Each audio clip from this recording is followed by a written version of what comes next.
Hello friends, मैं रुखसाना एक बार फिर से स्वागत करती हूँ आपका मेरे YouTube channel the fire foundation academy में। चलिए स्टार्ट करते हैं हमारे आज की क्लास को। फ्रेंड्स, आज हम पढ़ने जा रहे हैं झारखंड के प्रमुख वाद्य यंत्रों को कि कौन कौन से वाद्य यंत्र वहाँ प्रमुख रूप से यूज किए जाते हैं, उनकी बनावट कैसी होती है, उनको किन किन अवसरों में यूज किया जाता है, तो इन सभी को देखेंगे। सबसे पहले हम देखते हैं झारखंड में वाद्य यंत्रों के कितने प्रकार हैं, कितने प्रकार प्रचलित है। तो वाद्य यंत्र मुख्यतः 3 प्रकार के होते हैं। कौन कौन से? सुशीर वाद्य, तंतु वाद्य, ताल वाद्य। तो सुशीर वाद्य, ताल वाद्य और तंतु वाद्य। अब देखते हैं इसके अंतर्गत कौन कौन से आते हैं, फिर एक एक करके मैं इन सबको डिस्क्राइब भी करूंगी। तो सुशीर वाद्य के अंतर्गत कौन कौन से आते हैं? बांसुरी, शहनाई, सींगा, शंख। फ्रेंड्स, सुशीर वाद्य कैसे होते हैं? तो इसमें क्या होता है कि वैसे वाद्य यंत्र जिसे फूंक कर बजाया जाता है उसे सुशीर वाद्य यंत्र के अंतर्गत रखा जाता है। जैसे शहनाई है, बांसुरी है, सींगा है, शंख है, ये सभी क्या है, ये हमें फूंक कर बजाने होते हैं। अगला है हमारा तंतु वाद्य। तंतु वाद्य के अंतर्गत वैसे वाद्य यंत्र आते हैं जिसमें हम तार या तंतु का प्रयोग करते हैं। इसके अंतर्गत मुख्य रूप से एक तारा है, भुआंग है, केंद्री है, टुईला है और भी कई वाद्य यंत्र हैं, लेकिन मैंने जो प्रमुख रूप से हमारे एग्जाम की दृष्टि से महत्वपूर्ण है उसे ही लिखा है।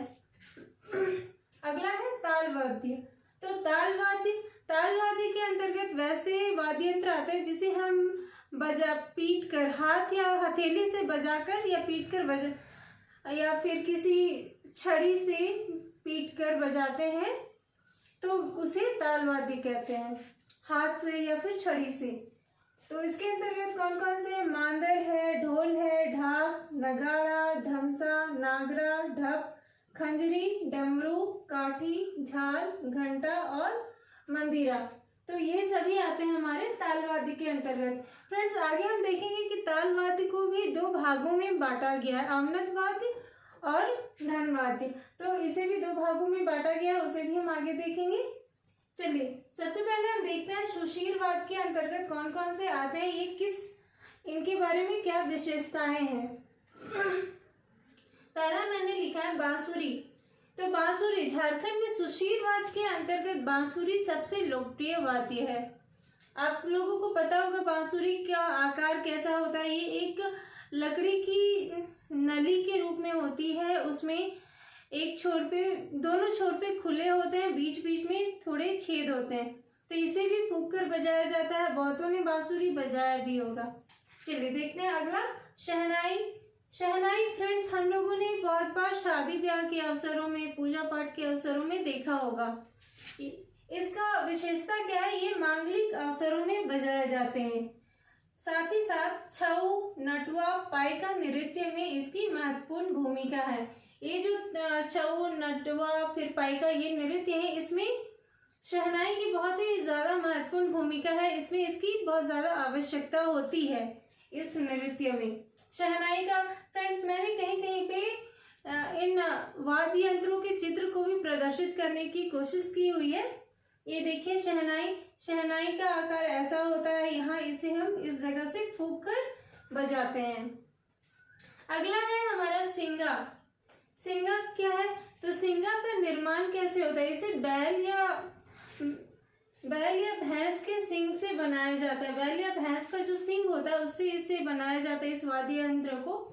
इसके एक छोर पे छेद करके इसे नली का आकार दिया जाता है, दोनों छोर को छेद करके, और इसे फूंक कर बजाया जाता है। छऊ नृत्य एवं शिकार के समय, पशुओं को खदेड़ने के समय इसे बजाया जाता है। इसे कब कब बजाया जाता है? तो छऊ नृत्य में और शिकार के समय पशुओं को खदेड़ने के लिए इसे बजाया जाता है।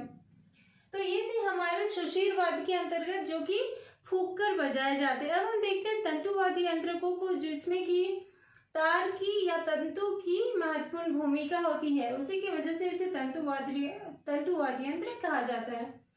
इसके अंतर्गत हम कौन कौन सा देखते हैं, यहाँ मैंने लिखा हुआ था एक तारा, भुआंग, केंद्री, टुईला, कई और भी हैं। चलिए एक तारा इसे गुपी यंत्र भी कहते हैं। इसमें एक तार होने होने के कारण इसे एक तारा कहते हैं। फ्रेंड्स, यहाँ मैंने इसका भी चित्र बनाने की कोशिश की है। इसमें एक छोरे पे ये एक गोलाकार होता है, फिर इधर से एक लंबी छड़ी के रूप में निकली होती है, उसमें एक तार लगा हुआ होता है और उस तार को ही हम अंगुली से या इसके लिए एक यंत्र होता है उससे बजाते हैं। और तो एक तारा क्या होता है, इसमें एक तार होने की वजह से इसका नाम एक तारा पड़ गया और ये तंतुवाद्य यंत्र के अंतर्गत आता है। अगला है हमारा भुअंग। भुअंग क्या है, तो ये संथालों का लोकप्रिय वाद्य है। ये इसे दशहरे में बजाते हैं। तो भुअंग को दशहरे के अवसर पर संथाली लोग बजाते हैं। संथाल जनजाति के जो लोग हैं वो उसे दशहरे में दशई जो नृत्य होता है उस समय बजाया करते हैं। अगला है हमारा फ्रेंड्स केंद्री। फ्रेंड्स, केंद्री हमारे लिए हमारे एग्जाम के लिए बहुत ज़्यादा महत्वपूर्ण है, क्योंकि केंद्री जो है इस वाद्य यंत्र को झारखंडी वायलिन के नाम से भी जाना जाता है। तो एग्जाम में हमें पूछा जाता है कि झारखंडी वायलिन के नाम से किसे जाना जाता है, तो वो है केंद्री। इसे झारखंडी वायलिन के नाम से जाना जाता है। इसका निचला हिस्सा कछुए की खाल या नारियल से बनाया जाता है। तो इसका जो इस झारखंडी वायलिन केंद्री का जो आकार होता है, इसका निचला भाग कछुए की खाल या फिर नारियल के खोल से बनाया जाता है। चलिए, अगला है हमारा टुईला।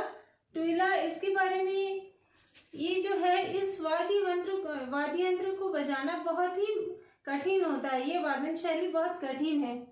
इसमें दो गोलाकार होते हैं, इसको दोनों को एक तंतु के साथ जोड़ा जाता है, फिर उसमें बजाया जाता है। अगला है हमारा तालवाद। फ्रेंड्स, तालवाद के अंतर्गत मैंने आप लोगों को कहा था कि इसके अंतर्गत दो प्रकार के वाद्य यंत्र हैं। एक है अवनद वाद्य और दूसरा है धनवाद्य। तो अवनद वाद्य के अंतर्गत कौन कौन से हैं? इसके अंतर्गत फ्रेंड्स मुख्य रूप से ऐसे वाद्य यंत्र आते हैं जिसमें चमड़े का प्रयोग किया जाता है। तो चलिए देखते हैं कौन कौन से हैं। पहला है हमारा मांदर। मांदर गोलाकार ढांचा, अंदर से खोखला, दोनों सिरे पर बकरे की खाल मड़े होते हैं। ये देखिए, मैंने यहाँ मांदर का चित्र बनाने की कोशिश की है। ये एक प्रकार से ढोल का ही आकार होता है। गोलाकार ढांचा, अंदर से ये खोखला होता है और दोनों सिरे पे, ये जो दोनों सिरे हैं, ये जो है बकरे की खाल मड़ी होती है इसमें, और इसको दोनों तरफ से हाथ से या फिर छड़ी से पीट कर बजाया जाता है। अगला है हमारा ढोल। फ्रेंड्स, ढोल आप लोगों में से बहुतों ने देखे होंगे शादी ब्याह पे, पूजा पाठ में ढोल का बहुत ज़्यादा यूज होता है हमारे झारखंड में। इसे पूजा पाठ, शादी ब्याह, छऊ नृत्य, घोड़ा नाच में बजाया जाता है।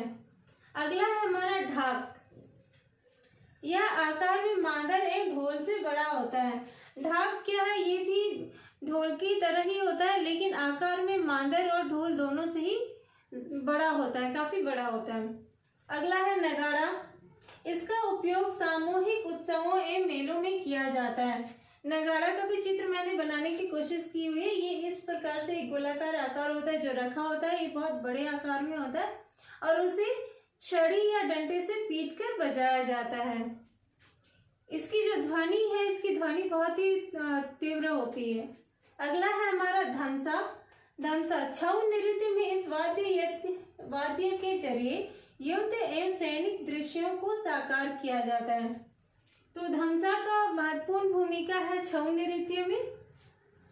और इसका आकार कैसा होता है? इसका आकार फ्रेंड्स कड़ाही के जैसा होता है, कड़ाही के आकार के जैसा होता है धमसा का आकार। यहाँ देखिए, मैंने बनाने की कोशिश की हुई है। इसे भी छड़ी से पीट कर बजाया जाता है। अगला है धनवाद। तो फ्रेंड्स, इसमें क्या है, ये जो वाद्य यंत्र होते हैं ये एक प्रकार से आनंद वाद्य के लिए उनका सहयोगी वाद्य यंत्र के रूप में कार्य करते हैं। इसके अंतर्गत कौन कौन से आते हैं? करताल काफी है। करताल क्या है? ये चपटा और गोलाकार प्याले की तरह होता है। इसमें कौन कौन से और भी वाद्य यंत्र आते हैं? तो थाल है, घंटी है, घुंघरू, झाल, मजीरा, काठी, ये सभी और भी कई हैं। मजीरा का भी चित्र मैंने बनाया। फ्रेंड्स, मजीरा क्या होता है? इसमें दो कांसे के बने हुए प्लेट के आकार के होते हैं और दोनों को एक धागे के साथ जोड़ा हुआ रहता है और दोनों को आपस में पीट कर बजाया जाता है। तो फ्रेंड्स, ये थे हमारे झारखंड के प्रमुख वाद्य यंत्र। आप लोगों को मेरा ये क्लास कैसा लगा प्लीज़ मुझे कमेंट बॉक्स में कमेंट करके बताएं, और अगर अच्छा लगा तो प्लीज़ लाइक और शेयर करना ना भूलें। फ्रेंड्स, आपका एक एक लाइक हमारे लिए बहुत ही ज़्यादा मायने रखता है। प्लीज़ अगर अच्छा लगा हो तो लाइक और शेयर करना ना भूलें, और अगर आप हमारे चैनल पे नए हैं तो प्लीज़ सब्सक्राइब कर लें। चलिए, मिलती हूँ अगले क्लास में झारखंड के एक नए टॉपिक के साथ। तब तक के लिए अलविदा चाहती हूँ। बाय।